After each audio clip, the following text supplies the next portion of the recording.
Quand je discute avec quelqu'un et que je lui dis mon métier, très souvent, il ne voit pas du tout de quoi il s'agit, sauf s'il travaille lui-même dans le milieu.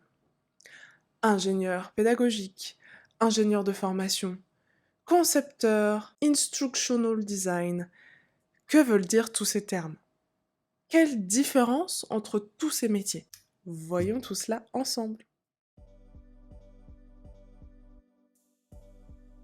Bonjour à tous, bienvenue sur la chaîne Meuses Learning. Si vous ne me connaissez pas, je m'appelle Jean, ingénieure pédagogique et conceptrice de e-learning. Le but de ma chaîne est de vulgariser les notions et concepts liés au digital learning, à la formation et de manière générale à la pédagogie des adultes.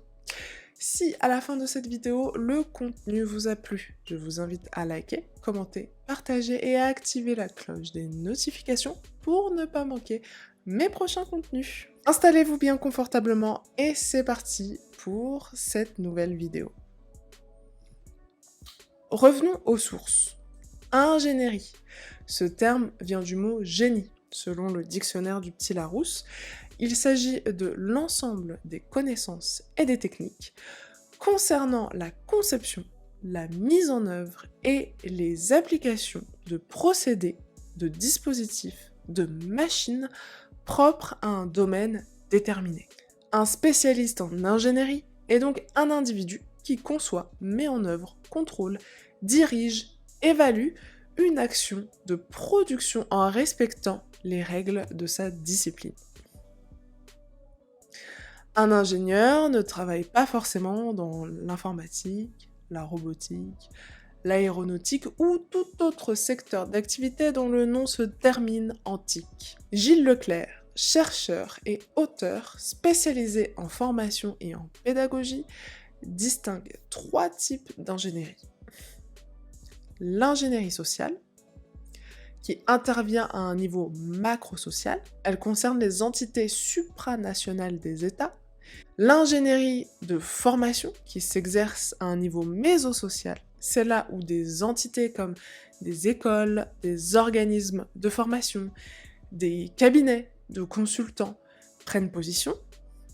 Elles opèrent entre les visées économiques et politiques de l'ingénierie sociale, avec une activité pédagogique plus ou moins associée. Et enfin, l'ingénierie pédagogique, qui intervient au niveau micro, c'est une activité que l'auteur qualifie d'artisanale, individuelle, avec des enseignants et formateurs qui préparent leurs cours ou leurs interventions afin de concevoir des situations d'enseignement et d'apprentissage. Avec cette typologie, vous voyez maintenant que l'ingénierie de formation et l'ingénierie pédagogique sont 2 compétences différentes. Il est possible d'avoir les deux ou de se spécialiser dans l'une des deux. Aujourd'hui, je me consacrerai sur l'ingénierie de formation et dans une prochaine vidéo, j'aborderai l'ingénierie pédagogique. Je n'aborderai pas ici l'ingénierie sociale qui concerne d'autres métiers. L'ingénierie de formation est une démarche de conception d'actions de formation, généralement de longue durée, permettant de prendre en compte un maximum de variables pour répondre de manière efficace à une demande. Plus clairement, l'ingénierie de formation recouvre des activités telles que l'analyse des besoins de formation, la définition des objectifs de celle-ci, la conception des stratégies de la formation, le pilotage de la politique de formation dans une entreprise et la programmation de l'action ainsi que le suivi. Ces activités concernent des actions de formation de moyenne et longue durée, généralement, telles que des plans de formation prévus pour durer plusieurs semaines, voire mois, voire années. L'ingénierie de formation vise à optimiser le processus de formation. Elle implique une réflexion en amont sur les objectifs de la formation, le public visé, les modalités de mise en œuvre et les moyens nécessaires. Elle peut également comprendre une évaluation en aval pour mesurer les résultats et améliorer les dispositifs des formations futures. Dans l'ingénierie de formation, il existe plusieurs types d'ingénierie. Je dirais comme des sous-ingénieries qui sont spécialisées dans différents aspects de la formation professionnelle. Parmi elles, on peut citer l'ingénierie financière, l'ingénierie fiscale et l'ingénierie juridique.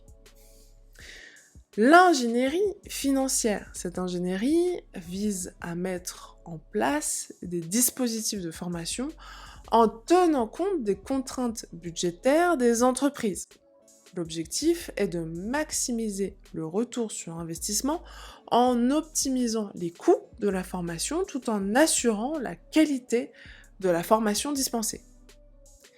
L'ingénierie fiscale, cette ingénierie s'intéresse aux aspects fiscaux de la formation professionnelle. Elle vise à aider les entreprises à optimiser leur fiscalité d'une part, en faisant en sorte qu'elles s'acquittent de ces obligations fiscales en termes de formation, et d'autre part, en les accompagnant dans la mise en place de dispositifs de formation éligibles aux différents crédits d'impôt.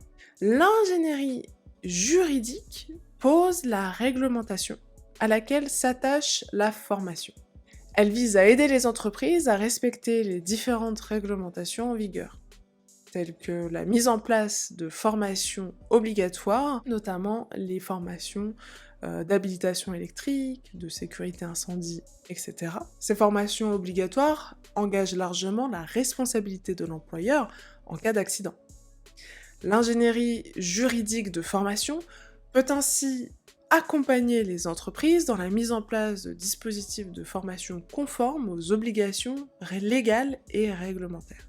Un ingénieur de formation doit prendre en compte ces différents types d'ingénierie quand il pense à un dispositif de formation à proposer et fournir aux collaborateurs de l'entreprise pour laquelle il travaille. Voilà.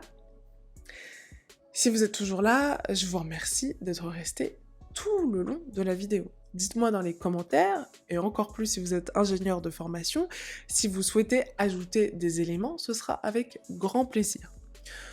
Je me rends compte que la vidéo est beaucoup plus théorique que je ne le pensais. Dites-moi dans les commentaires si c'est un format qui vous plaît, ou si vous préférez des formats qui soient un petit peu plus concrets, je dirais, comme j'ai l'habitude de faire. En tous les cas, si le contenu vous a plu, likez, commentez, partagez et activez la cloche des notifications pour ne pas louper mes prochains contenus.